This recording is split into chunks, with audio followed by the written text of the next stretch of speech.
ลุงดมเล่าเรื่องผีครับเรื่องนี้เป็นอีกเรื่องหนึ่งที่อยากมาเล่าให้กับทุกท่านได้ฟังกันมันเป็นเรื่องเกี่ยวกับความเชื่อของคนโบราณเมื่อสมัยก่อนครับเกี่ยวกับปราสาทนั่นเองเหตุการณ์ครั้งนั้นเกิดอยู่ที่จังหวัดกาฬสินธุ์อยู่ที่ติดเขื่อนลำปาวนั่นเองบริเวณใกล้กับเขื่อนลำปาวครับพื้นที่ตรงนั้นหม่องนั้นมีที่ดินอยู่แปลงหนึ่งประมาณ8ไร่ มีที่ดินพื้นนี้อยู่ติดกับเขื่อนลำปาวด้านล่างติดกับน้ำด้านบนติดกับป่าเอียงล่ะครับป่าที่ไทยบ้านว่ากันว่า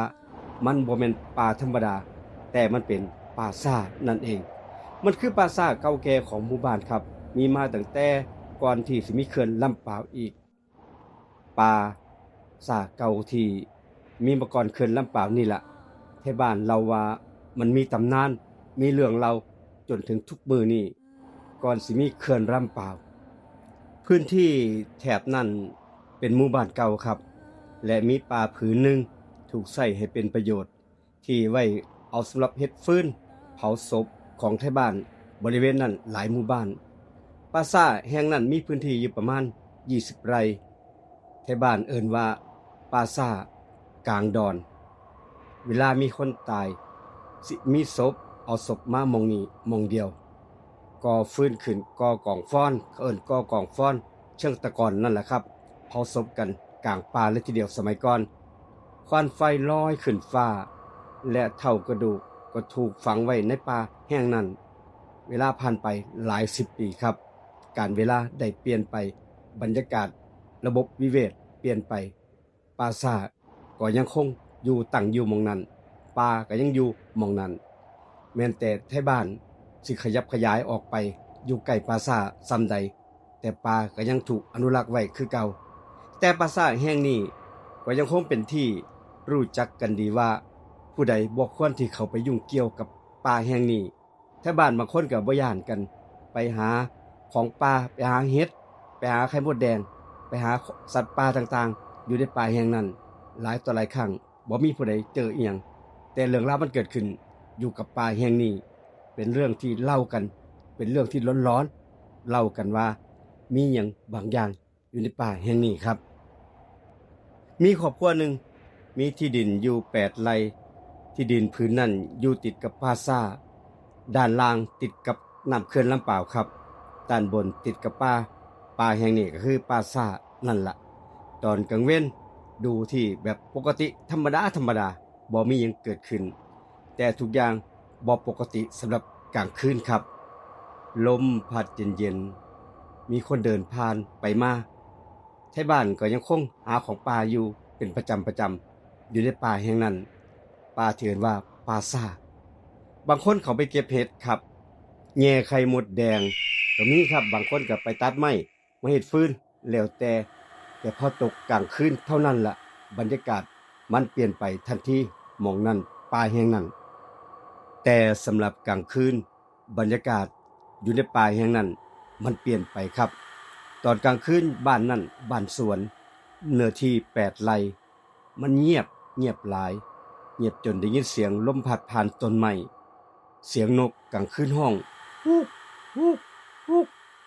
บางคืนเสียงลมพัดแห้งใบไม้เสียดสีกันฟังแล้วก็คือจังคนย่างนี่แหละคือจังคนย่างเสียงแบบนั้น ต้นไม้ในป่าซ่าพอตกกลางคืนมันเบิงดุขึ้นเป็นตาย้านขึ้นเงามืดของต้นไม้ทอดยาวไป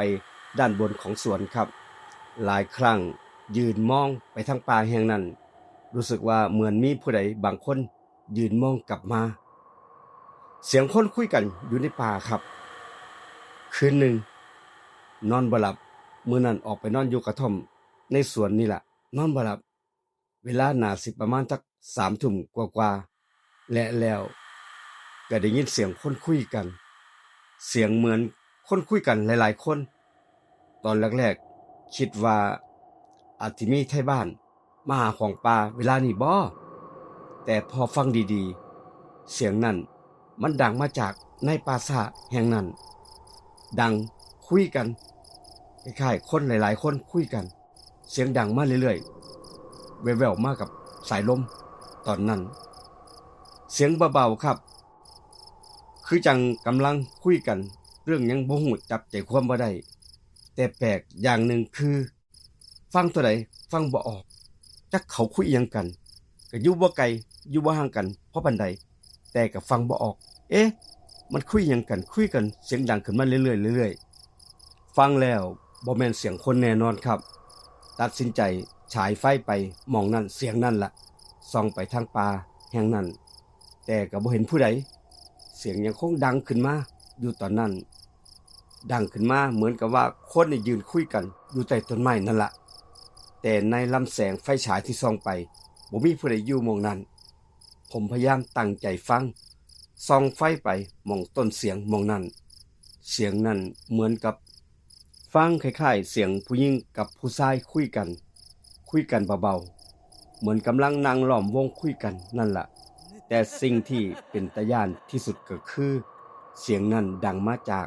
ในปราสาทแห่งนั้นตอนนั้นบ่มีผู้ใดเข้าไปแน่นอนเพราะว่ามันเป็นกลางคืนและตอนเช้าของมื้อหนึ่ง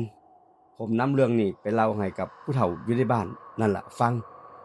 ผู้เฒ่าในบ้านได้ยินเงียบไปพักหนึ่งก่อนสิเว้าว่าอย่าไปสนใจมันเลยเสียงพวกนั้นผมก็เลยถามว่าเป็นหยังล่ะลุงเสียงนั้นมันเป็นหยังพวกใดลุงแล้วตอบว่าเสียงคนในปราสาทแห่งนั้นบางที่อาจสิบ่แม่นคนก็ได้อ้าวแล้วมันเป็นหยังล่ะลุงผมเริ่มสนใจครับแล้วเราก็เว้าต่อไปว่าตอนสมัยก่อนมีคนเคยได้ยินเสียงแบบนี้คือกันได้ยินเสียงแบบนี้ละเสียงคือคนคุยกันหลายๆคนแต่พอย่างไปเบิ่งใกล้ๆกับบ่มีผู้ใดอยู่หม้องนั้นเสียงนั้นต้นเสียงมาจากป่าแห่งนั้นหลายมื้อ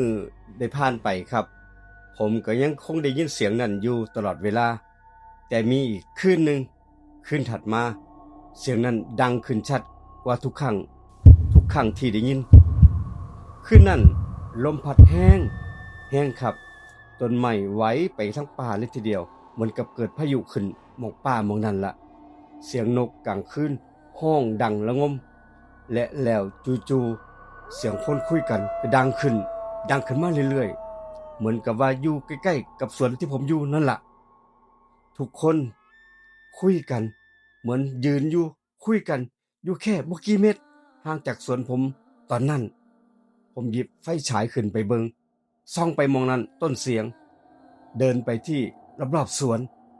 แล้วส่องไฟเข้าไปที่ในป่าซ่าแห่งนั้นทันทีที่ไฟผมส่องเข้าไปใต้ต้นไม้ใหญ่ตอนนั้นที่ผมส่องไฟเข้าไป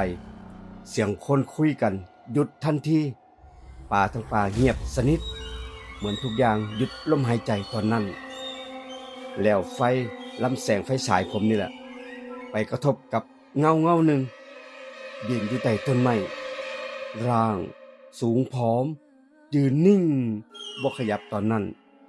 ผมพยายามเพ่งมองเท่าใดแต่ไฟฉายผมส่องไปถึงหม้องนั้นละตรงนั้นเงานั้นก็หายไปทันทีหายแวบไปเหมือนกับว่าบ่มีหยังเกิดขึ้นอยู่หม้องนั้นหลังจากคืนนั้นเป็นต้นมาผมได้ยินเสียงคนคุยกันอยู่ในป่าอีกหลายครั้งแต่ผมบ่เคยเดินเข้าไปเบิ่งอีกเลยครับ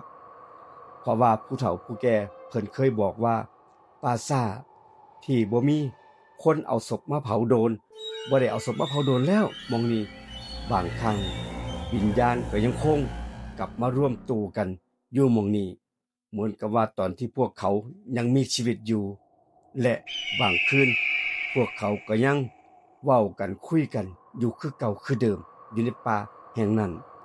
แต่บ่มีผู้ใดได้ยินอย่าเดินเข้าไปเบิ่งถ้าได้ยินอย่าเข้าไปเบิ่งเวลานั้นกลางคืนถ้าได้ยินเสียงนี้อย่าเข้าไปเบิ่งเด็ดขาดเพราะบางทีพวกเขาอาจกำลังเอิ้นให้เขาไปหาหรือว่าเขาไปเบิ่งเสียงนั้นในป่าแห่งนั้นข้างๆเขื่อนลำปาว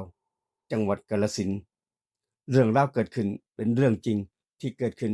ทำเฮ็ดให้ร้อนๆบ่กล้าเข้าไปในป่าแห่งนั้นบ่กล้าอยู่กับสวนหม้องนั้นอีกแล้ว บางคนก็ย่านกัน ขอบคุณกับการติดตามลุงดมเล่าเรื่องผีของบันทึกเสียงรถทั่วเรคคอร์ดนำทุกท่านไปก่อนเจอกันอีพีหน้าคลิปหน้าครับคลิปนี้ไปก่อนสำหรับท่านใดที่มีเรื่องเล่าคล้ายๆกันแบบนี้ฝากคอมเมนต์มาใต้วิดีโอคลิปนี้มาเล่าสู่กันฟังอย่าเก็บไว้มื้อนี้ไปก่อนครับสวัสดีครับ